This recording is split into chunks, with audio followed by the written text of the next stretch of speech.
అసలు శివుణ్ణి లింగ రూపంలోనే ఎందుకు పూజిస్తారో తెలుసా? ఇదే ప్రశ్న ఒకసారి సనత్కుమార మహర్షి నందీశ్వరుని అడిగారు. అప్పుడు నందీశ్వరుడు సనత్కుమారునితో, సర్వదేవతలను వారి వారి రూపాలలో పూజించవచ్చు. కానీ శివుడు నిర్గుణ, నిరాకార స్వరూపి. అందుకే లింగ రూపంలో పూజిస్తారు అని వివరించారు. ఈ రహస్యానికి మూలం ఒక అద్భుతమైన సంఘటన అని చెబుతూ, ఒక మహాకల్పంలో జరిగిన అద్భుతమైన సంఘటనను వివరించటం ప్రారంభించారు. ఒకసారి ఒక మహాకల్పంలో సృష్టిలో అత్యున్నతులైన బ్రహ్మ మరియు విష్ణువుల మధ్య ఒక విశేషమైన సంఘటన చోటు చేసుకుంది.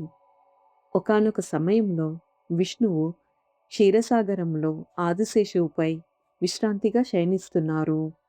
అతని పక్కన మహాలక్ష్మీదేవి సేవలో నిమగ్నమై ఉంది. అప్పుడే అక్కడికి బ్రహ్మ వచ్చారు. సృష్టికర్తననే గర్వంతో విష్ణువుని చూసి గౌరవంగా లేవమని అన్నారు.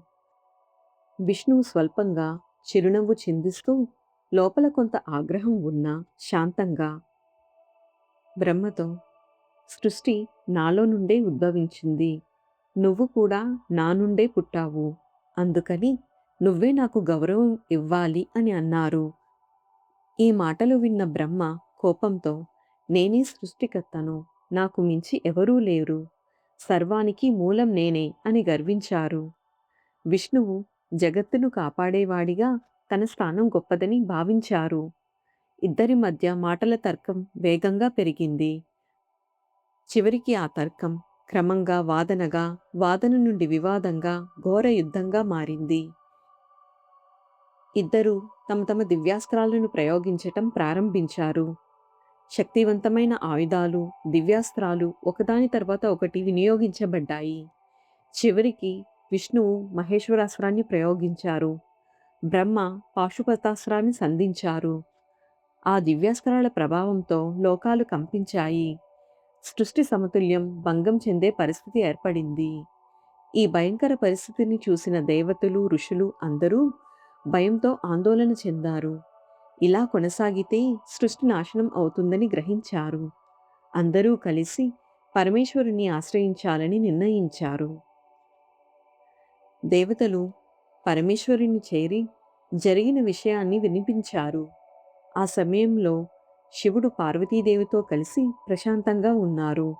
అన్నీ తెలిసినా లోకాల సంక్షేమం కోసం ఆ వివాదాన్ని నివారించేందుకు పరమేశ్వరుడు స్వయంగా ముందుకు వచ్చారు. అప్పుడు పరమేశ్వరుడు బ్రహ్మ విష్ణువుల మధ్య అనంత అగ్నిస్తంభ రూపంగా ప్రత్యక్షమయ్యారు. వారి దివ్యాస్త్రాలన్నీ ఆ అగ్నిస్తంభంలో లీనమయ్యాయి. ఒక్కసారిగా యుద్ధం ఆగిపోయింది. అక్కడ ఒక్కసారిగా నిశ్శబ్దం నెలకొంది. పైకి చూస్తే అంతం కనిపించలేదు. కిందికి చూస్తే ఆది కనిపించలేదు. ఆ అద్భుతాన్ని చూసి బ్రహ్మ విష్ణువులు ఆశ్చర్యపోయారు. ఆ జ్యోతిస్తంభం ఆది అంతాలు లేని దివ్య రూపంగా కనిపించింది. దీని ఆది అంతాలు కనుగొనగలిగితే అప్పుడు నిజంగా ఎవరు గొప్పవారో తెలుస్తుంది అనే ఆలోచనకు వచ్చారు. ఆ జ్యోతిస్తంభానికి ఆది అంతాలు తెలుసుకోవాలని ఇద్దరూ నిర్ణయించారు. బ్రహ్మ హంసపై ఆకాశం వైపు ప్రయాణం ప్రారంభించారు. విష్ణువు వరాహ రూపంలో భూమిలో లోతుకు ప్రవేశించారు. కాలం గడుస్తోంది. ఎంత వెళ్ళినా ఆ జ్యోతిస్తంభానికి ఆది అంతం కనిపించలేదు. అది ఎవరో ఏమిటో తెలుసుకోవటం కోసం వారి ప్రయాణం కొనసాగింది. అంతం లేని ఆ జ్యోతిస్తంభానికి వారు నిజంగా ఆది అంతాలు కనుగొన్నారా? ఈ కథ కొనసాగుతుంది తర్వాతి భాగంలో.